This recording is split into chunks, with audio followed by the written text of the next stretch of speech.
Aroma miracles இயற்கையான aroma ஆயில்களை கொண்டு தயாரிக்கப்படுகிறது. தூக்கமின்மை, மன அழுத்தம், எதிர்மறை எண்ணங்கள் போன்ற மனநல பிரச்சனைகள், உடல்வலி, தலைவலி போன்ற உடல்நல பிரச்சனைகள், ஆன்டி ஏஜிங், முடிவுதிர்வு, பொடுகு, வெண்புள்ளி, சரும பிரச்சனைகள் போன்ற அனைத்து பிரச்சனைகளுக்கும் தீர்வளிக்கிறது. Aroma miracles.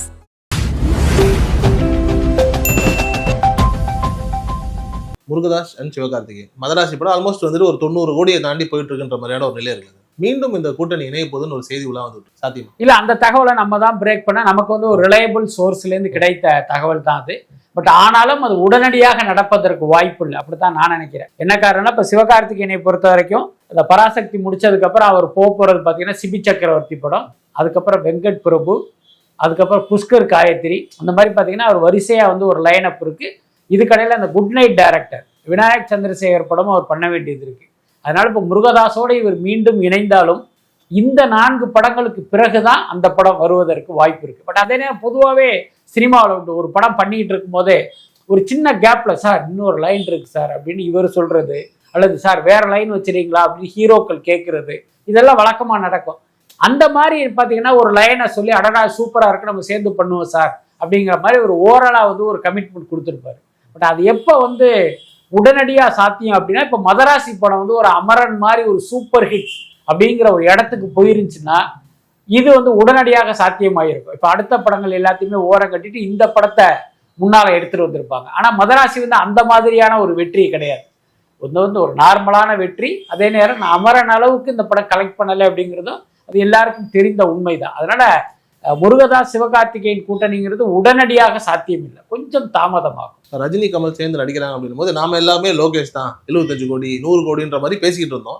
ஆனா திடீர்னு இப்ப ரஜினி சார் சொல்றாரு இந்த மாதிரி வந்துட்டு இல்ல இன்னும் இயக்குனர் கன்ஃபார்ம் ஆகல, கதாபாத்திரமும் கன்ஃபார்ம் ஆகலைங்கிறாரு. என்ன அவருக்கு அந்த ஏதாவது டிஸ்டர்பன்ஸ் இருக்கா? இல்ல, எனக்கு தெரிஞ்சு அதுக்கு வாய்ப்பு இல்லை. லோகேஷ் கனகராஜ் தான் அந்த படத்தை இயக்குறாரு. இன்னும் சொல்ல போனா லோகேஷ் கனகராஜை வச்சு தான் இந்த ப்ராஜெக்டே அவங்க டிசைன் பண்றாங்க. ஏன்னா இவர் நமக்கும் நண்பர், நம்ம வச்சு படம் எடுத்தவர், ரஜினியை வச்சு படம் எடுத்ததால் ரஜினிக்கு நெருக்கமானவராக இருக்கார். இப்போ 2 பேரையும் ஹேண்டில் பண்ணுறதுக்கு பொருத்தமான இயக்குனர் அப்படிங்கிற அடிப்படையில் தான் அந்த ப்ராஜெக்டே நகருது. இன்னைக்கு ஏன் அவர் வந்து லோகேஷ் பேரை சொல்லலை அப்படின்னா, சமீபத்தில் நடந்த ஒரு விழாவில் நாங்கள் 2 பேரும் சேர்ந்து படம் பண்ணுறோங்கிற தகவலை கமல்ஹாசன் உறுதிப்படுத்திட்டாரு. அதை லோகேஷ் தான் டைரக்ட் பண்ணுறாருன்னு இன்னைக்கு ரஜினி சொல்லியிருந்தா கிட்டத்தட்ட அந்த படம் குறித்தின ஒரு அதிகாரப்பூர்வ தகவல் வந்து உங்களுக்கு வெளியில வந்த மாதிரி ஆயிடும். ஸோ அப்படி இல்லாம ஜெயிலர் படம் ஜெயிலர் 2 முடிந்த பிறகு இந்த படம் குறித்து அறிவிக்கணுங்கிறதுனாலதான் ரஜினி வந்து இப்படி ஒரு சஸ்பென்ஸை வச்சிருக்காரு அப்படின்னு நான் நினைக்கிறேன். எனக்கு தெரிஞ்சு நான் கேள்விப்பட்டவரை லோகேஷ் கனகராஜ் தான், அதுல எந்த மாற்றமே. சரி, இப்போ நீங்க ரொம்ப அழகா சொன்னீங்க கமல் அவர்கள் அங்க பிரேக் பண்ணிட்டாரு, பட் ரஜினி இங்க பிரேக் பண்ணலன்னு. இன்னமும் அரசியல்ல வந்து ரொம்ப அழகா ஹேண்டில் பண்றாரோ ரஜினி? கமல் டக்குன்னு ஏமாந்து சொல்லிடுறாரோ எதையாவது? இல்ல, ரஜினி பாத்தீங்கன்னா கொஞ்சம் ரொம்ப யோசிச்சு பேசுகிற ஒரு கேரக்டர். அவர் எல்லாமே பாத்தீங்கன்னா சட்டுனெல்லாம் எந்த விஷயமே சொல்லிட மாட்டார், ரொம்ப யோசிப்பார் அவர். ஸோ அதுதான் இந்த ப்ராஜெக்ட்லையும் வெளிப்படுது. இன்னும் ரொம்ப வெளிப்படையாக சொல்லணும்னா ஜெயிலர் 2 ரிலீஸ் ஆகிற வரைக்கும் இந்த ப்ராஜெக்ட் குறித்த தகவலே வெளியில் போகக்கூடாதுன்னு ரொம்ப அவங்க கவனமாக இருந்தாங்க. முக்கியமாக ரஜினி தான் அந்த இதையே வலியுறுத்தினது. பட் அதையும் தாண்டி அது நம்ம கவனத்துக்கு வந்ததால் அதை நம்ம பிரேக் பண்ணோம். அதுக்கப்புறம் அது செய்தியாக வர ஆரம்பிச்சிச்சு. அதனால ரஜினியை பொறுத்த வரைக்கும் பல விஷயத்துல வந்து இந்த மாதிரியான ஒரு நிலைப்பாடு தான் எடுப்பாரு. சார், ஆனா அரசியலுக்கு வர வேண்டிய ரஜினி வரல, வர தேவையில்லைங்கிற கமல் அவர்கள் வந்துடுறாருங்கிறத வந்து நம்ம எப்படி சொல்றது? அதான் அது காலத்தின் கோலம்னு தான் சொல்லணும். ஏன் இந்த வார்த்தையை நான் சொல்றேன்னா, 80ஸ்ல நினைக்கிறேன் கமல் வந்து ஒரு பேட்டி கொடுத்துருந்தாரு. அப்போ வந்து அவர்கிட்ட கேட்குறாங்க நீங்கள் அரசியலுக்கு வருவீங்களா அப்படின்ட்டு. அப்போ கமல் என்ன தெரியுமா பதில் சொன்னார்? அந்த ஓட்டு போட போகும்போது நம்ம விரல்ல மை வைப்பாங்க தெரியுமா, அவ்வளவுதான் எனக்கும் அரசியலுக்குமான தொடர்பு. எந்த காலத்தில் நான் அரசியலுக்கு வர மாட்டேன்னு கமல்ஹாசன் சொன்னார். அதுக்கப்புறம் கூடுதல் தகவல் என்ன அப்படின்னா, எம்ஜிஆர் கமல்ஹாசனை வந்து தன்னுடைய கட்சியில சேரும்படி அவரே அழைப்பு விடுத்திருக்காரு. எம்ஜிஆர் வந்து எப்பேற்பட்ட தலைவராக அன்னைக்கு இருந்தார். ஆனா எம்ஜிஆர் அழைத்தும் கமல்ஹாசன் வந்து இல்லைங்க நமக்கு செட் ஆகாது, ஆளை விட்டுருக்குன்னு எம்ஜிஆர்கிட்டே ரெஃப்யூஸ் பண்ணிட்டு வந்தவர் தான் கமல். அதுக்கப்புறம் அந்த மக்கள் நீதி மய்யம் கட்சி தொடங்குவதற்கு சில மாதங்களுக்கு முன்பு வரை யாருடைய யூகத்திலும் பார்த்தீங்கன்னா கமல் கட்சி ஆரம்பிப்பாருன்னு இல்லை, 1% கூட கிடையாது. திடீர்னு இவர் ஆரம்பிச்சார். அதுக்கு என்ன காரணம் நான் நினைக்கிறேன் அப்படின்னா, இப்போ ரஜினி வந்து நான் அரசியலுக்கு வரப்போறேங்கிற மாதிரி சொல்லிக்கிட்டே இருக்காரு. இப்போ அதுக்கு முன்னே நம்ம ஆரம்பிச்சிருவோம். அப்போ சினிமாவில் எப்படி நம்ம 2 பேரும் 2 துருவங்களாக இருந்தோமோ அதே மாதிரி அரசியலில் வந்து ரஜினியும் கமலும் இருக்கிற ஒரு காலம் வரட்டும்னு நினைச்சு அவர் போயிருப்பாருன்னு நினைக்கிறேன். ஒரு துரதிருஷ்டவசமாக அவர் நினைத்தது அரசியல்ல வந்து நடக்கலை. அதனால இன்னைக்கு மக்கள் நீதி மையம் ஒரு லெட்டர் பேட் கட்சியாக மாறி ஒரு திமுகவை அண்டி ஒரு பதவியை வாங்குகிற நிலைமைக்கு கமலஹாசன் தள்ளப்பட்டு. ஆனா ஒரு காலத்துல வந்துட்டு கலைஞர் அவர்கள் இருந்தாங்க அப்படின்னா ரைட்ல ரஜினி, லெஃப்ட்ல கமல் அப்படிங்கிற அந்த ஒரு இமேஜ் நம்ம அடிக்கடி பார்க்கலாம். அதுக்கப்புறம் அது அப்படியே காணாம போயிட்டு இப்ப இன்னைக்கு ஸ்டாலின் அவர்கள் அதே மாதிரி வந்துட்டு ரஜினி கமல்னு கூட வச்சுக்கிட்டு ஒரு விழாவை நடத்துறாரு இல்லையா? அது ஆல்மோஸ்ட் வந்துட்டு பார்க்க நல்லா இருக்கு இல்லையா? இல்ல, பார்க்க நல்லா இருக்கு நல்லா இல்லை என்பதை தாண்டி இது வந்து திமுகவினுடைய சாதுரியம். அதுதான் விஷயம். அன்னைக்கு பாத்தீங்கன்னா கருணாநிதி வந்து ரஜினியோடையும் நெருக்கமா இருப்பாரு, கமலோடையும் நெருக்கமா இருப்பாரு. ஆனா அதே கருணாநிதிக்கு தெரியும் இவர்கள் இருவருமே கருத்தியல் ரீதியாக நம் பக்கம் இருப்பவர்கள் இல்லைங்கிறது அவருக்கு நல்லாவே தெரியும். இப்போ உதாரணத்துக்கு கமல்ஹாசன் என்ன, நிச்சயமாக அவர் வந்து ஒரு திராவிட இயக்க சிந்தனை கொண்ட ஒரு நடிகர் கிடையாது. அதுதான் உண்மை. அவர் வந்து வலதுசாரி இல்லை என்றாலும் ஆனால் திராவிட சித்தாந்தம்லாம் அவருக்கு கிடையாது. அதுதான் உண்மையும் கூட. இவர் பார்த்தீங்கன்னா முழுமையான ஒரு வலதுசாரி.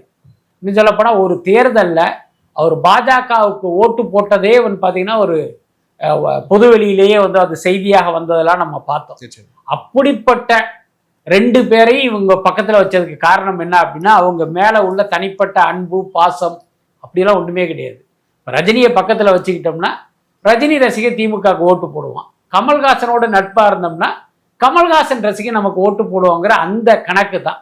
கிட்டத்தட்ட பார்த்தீங்கன்னா இன்றைக்கு அதே கணக்கின் அடிப்படையில் தான் இவங்க ரெண்டு பேருடையும் தனக்கு ஒரு நெருக்கம் இருப்பது போல் ஸ்டாலினும் காட்டிக்கிறார். இன்னொன்று, ரஜினிகாந்த் பார்த்தீங்கன்னா ஒரு தீவிர வலதுசாரி, பாஜகவுடைய மிகப்பெரிய ஆதரவாளர். இன்னைக்கு பாருங்க, பாலக்காட்டில் வந்து ஜெயிலர் 2 படப்பிடிப்பு, அந்த பரபரப்புலையும் பார்த்தீங்கன்னா மை டியரஸ்ட் பிரைம் மினிஸ்டர்னு மோடியுடைய பிறந்த நாளைக்கு வாழ்த்து சொல்றாரு. அப்ப பெரியாருடைய இது பத்தி அவர் கண்டுக்கவே இல்லை. அப்ப எப்பேற்பட்ட வலதுசாரிங்கிறத நம்ம புரிஞ்சுக்க முடியும்.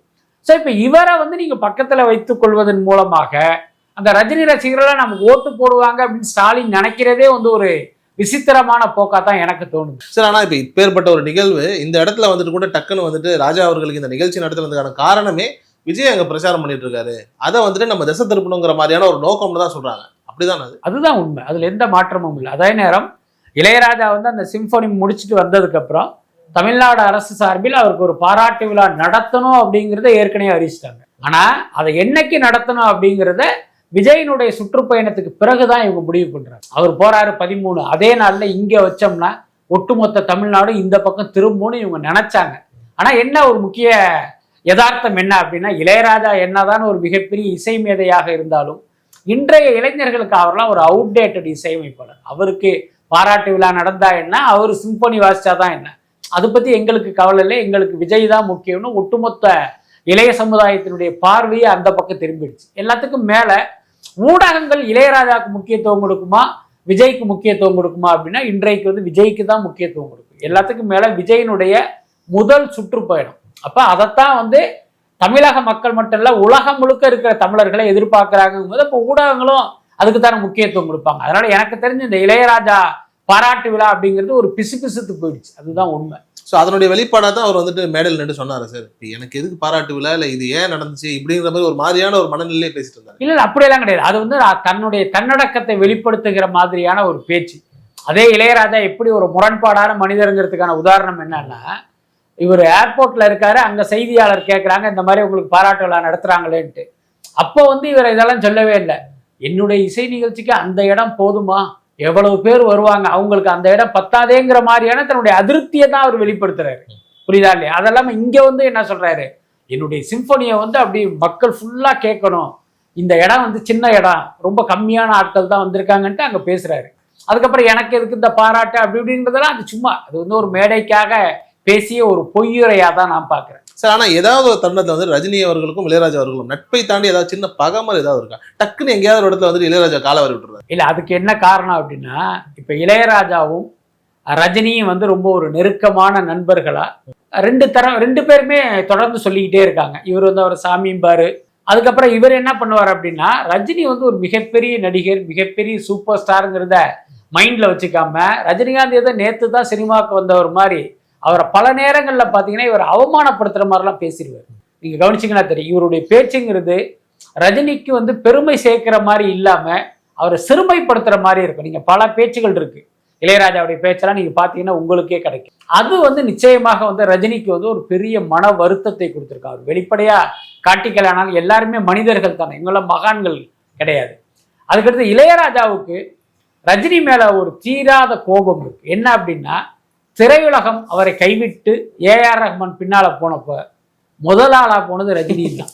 இளையராஜா சாமி என்னுடைய நண்பர் அப்படி இப்படின்லாம் பேசுறவரு ரஹ்மானுக்கு வந்து ஒரு பெரிய மார்க்கெட் வந்தோன்னு இளையராஜாவை அம்போன்னு விட்டுட்டு போயிட்டாங்க. அதுல கமல்ஹாசனும் விதிவிலக்கலை. இவங்க 2 பேரும் மேடையில உட்காந்துட்டு இளையராஜா பத்தி பேசுறாங்க தெரியுமா, அது எல்லாமே பொய் தான்.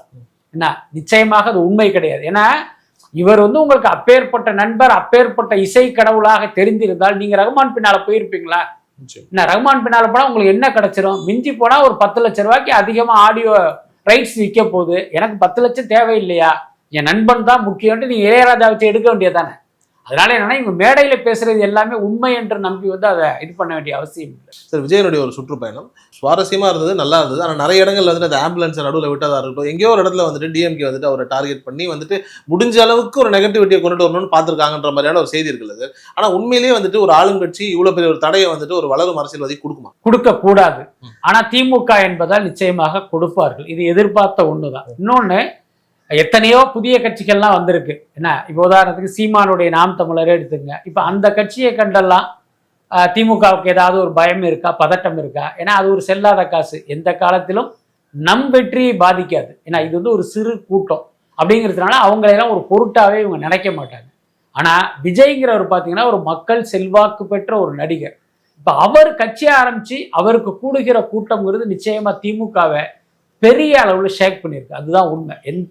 எந்த அளவுக்கு அப்படின்னா, நம்முடைய ஆட்சி அதிகாரத்தை இவர் தட்டி பறிச்சிருவாரோங்கிற ஒரு பயம் வந்து திமுகவுக்கு வந்துருச்சு. அதனால தான் ஒரு பக்கம் சீமானை கூப்பிட்டு அவருக்கு பணம் கொடுத்து விஜய் குறித்து பார்த்தீங்கன்னா தாறுமாறா பேசுறதற்கு அவர் அசைன் பண்ணி விட்டுருக்காங்க. கிட்டத்தட்ட நேர்ந்து விட்ட ஒரு மனிதரா வந்து இப்ப சீமான் வந்து விஜயை திட்டிட்டு இருக்காரு. அதே நேரம் இந்த கூட்டத்தை கட்டுப்படுத்துவது, அந்த நிர்வாகிகளை வந்து அச்சுறுத்துவது, இதுதான் திமுகவுடைய முக்கியமான விஷயம். இப்ப திருச்சியில ஒரு கூட்டம் நடக்குதுன்னா அதுக்கு நிறைய கட்டுப்பாடுகள், நிறைய நிபந்தனைகள் காவல்துறை மூலம் விதிப்பது. அது மட்டும் இல்ல, இந்த கட்டுப்பாட்டையெல்லாம் நீங்க மீறினீங்கன்னா நீங்க தொலைஞ்சிங்க, உங்களை காலி பண்ணிடுவோங்கிற மாதிரி மிரட்டி அப்புறம் இழுத்தடிச்சு அந்த பர்மிஷன் கொடுக்கறது. இன்னைக்கு பாத்தீங்கன்னா அந்த கூட்டம் நடக்கும்போது நிச்சயமாக ஒரு விதி மீறல்ங்கிறது இருக்கத்தான் செய்யும். அது நடக்கும்போது அவங்க மேல வழக்கு போட்டு அதை அவங்கள வந்து அலைக்கழிக்கிறது. ஸோ இந்த மாதிரி வேலைகள்லாம் பண்றாங்க. இன்னொரு பக்கம் பாத்தீங்கன்னா மக்கள் திரண்டு நிற்கிற இடத்துல ஆம்புலன்ஸை உள்ள விடுறது.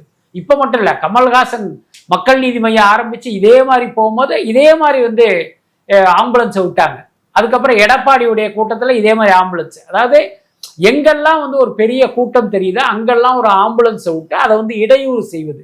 அப்ப திமுக எப்பயுமே பார்த்தீங்கன்னா இந்த மாதிரி சீப்பான விஷயங்கள்லாம் அவங்க பண்ணுவாங்க. அதைத்தான் இன்னைக்கு பண்ணிக்கிட்டு இருக்காங்க. பட் என்ன ஒண்ணுன்னா, இது போன்ற இடையூறுகள் எல்லாமே விஜய்க்கு வந்து எந்த வகையிலையும் வந்து ஒரு பின்னடைவை கொடுக்காது. இன்னும் சொல்ல போனா இதெல்லாம் விஜய்க்கு மக்கள் மத்தியில் ஒரு கூடுதல் அனுதாபத்தை தான் ஏற்படுத்தும். அது வந்து அவருக்கு வாக்குகளாக மாறும். ஸோ இப்போ திமுக தெரிந்தோ தெரியாமலோ விஜய்க்கு வந்து மக்களிடம் அனுதாபம் வருவதற்கு ஒரு காரணமா இருக்கு. குட் பை அக்லி வந்து நெட்ஃபிளிக்ஸ்லேருந்து எடுத்துட்டாங்க அப்படின்ற மாதிரியான ஒரு செய்தி ஒன்று வருது. அதுக்கு ராஜா அவர்களுடைய கேஸ் தான் காரணம்ன்ற மாதிரி சொல்றாங்க. அதுதான் உண்மை காரணமா? உண்மைதான், அதுல எந்த மாற்றம் இல்லை. என்னன்னா இப்ப நோட்டீஸ் அனுப்புறாங்க அப்படிங்கும் போதே முதல்ல என்ன பண்ணுவாங்க, அந்த ஓடிடி நிறுவனங்களுக்கும் ஒரு சிக்கல் இருக்கு. அப்ப என்ன இருக்குன்னா, இந்த சட்ட சிக்கலை நம்ம போய் எதுக்கு லாக் ஆகணும் அப்படின்ட்டு அந்த படத்தை இப்போ எடுத்துட்டாங்க. ஏன்னா அவங்கள பொறுத்த வரைக்கும் பெரிய நஷ்டம் இல்லை. இப்போ அந்த குட் பேட் அக்லி அவங்க வாங்கியிருக்காங்கல்ல, எனக்கு தெரிஞ்சு முழு பணமும் செட்டில் பண்ணியிருக்க மாட்டாங்க. அப்போ என்ன பண்ணுவாங்க, இந்த விவகாரத்தை காட்டி என்ன பண்ணுவாங்க, அந்த ரிமைனிங் பேமெண்ட் வந்து ஸ்டாப் பண்ணிடுவாங்க. அதனால் அவங்களுக்கு பெரிய நஷ்டம் கிடையாது. நம்ம ஏற்கனவே இவ்வளோ ரூபா கொடுத்தோம், ஸோ இவ்வளோ பேர் பார்த்துருப்பாங்க, இவ்வளோ ரூபா நமக்கு வருமானம் வந்துருச்சு, பேலன்ஸ் வருமானம் நமக்கு வராலையா, இப்போ இவங்களுக்கு கொடுக்க வேண்டிய பேமெண்ட்டை நிறுத்திடுவோம் அப்படி நிறுத்திட போகிறாங்க. அது மட்டும் இல்லை, ஒருவேளை முழு பணத்தை செட்டில் பண்ணிட்டாங்க அப்படின்னா இந்த விஷயத்தை காரணம் காட்டி அந்த கொடுத்த பணத்தையே அவங்க திரும்ப வாங்கிடுவாங்க. பட் அது ஒரு வழக்கமான நடைமுறை தான். சரி, ஆனால் இவ்வளோ பெரிய ஒரு படம் பர்மிஷன் கூட ராஜா சார் வாங்கியிருக்க மாட்டாங்களா? இல்லை, நான் கேள்விப்பட்டது என்ன அப்படின்னா, அந்த பாடல் எந்த ஆடியோ கம்பெனியிடம் ரைட்ஸ் இருக்கோ அவங்க கிட்ட அவங்க முறைப்படி வாங்கிட்டாங்க. இன்னும் நீங்களே யோசிச்சு பாருங்க, ஒரு பாட்டை வந்து படத்தில் வந்து பல இடங்கள்ல யூஸ் பண்ணுறது, லெங்க்தியாக யூஸ் பண்ணுறதுக்கும் போது இந்த அடிப்படையான விஷயங்கள் செய்யாமல் இருப்பாங்களா? எல்லாத்துக்கும் மேலே இளையராஜா எப்படிப்பட்டாருங்கிறது உலகத்துக்கே தெரியும். அப்போ அந்த பாடல் யார்கிட்ட அந்த ரைட்ஸ் இருக்குன்னு பார்த்துருப்பாங்க, ஒரு ஆடியோ கம்பெனி கிட்ட இருந்திருக்கும், அவங்க கிட்ட பணத்தை கொடுத்து அவங்க வாங்கிட்டாங்க. இதுதான் நடந்திருக்கு. ஆனால் என்னன்னா, இளையராஜாவை பொறுத்த வரைக்கும் ஆடியோ கம்பெனியில் ரைட்ஸை விற்ற பிறகும் இவர் பேக்டோரில் பார்த்தீங்கன்னா இந்த மாதிரி பணம் வசூலிக்கிற ஒரு வேலையும் அவர் பார்த்துக்கிட்டு இருக்காரு. அந்த அடிப்படையில் தான் இப்படி நோட்டீஸ் அனுப்பிச்சிருக்காரு. ஒருவேளை இது கோர்ட்டுக்கு போகும்போது இளையராஜாவுக்கு எதிரான ஒரு தீர்ப்பு வருவதற்கு கூட வாய்ப்பு இருக்கு.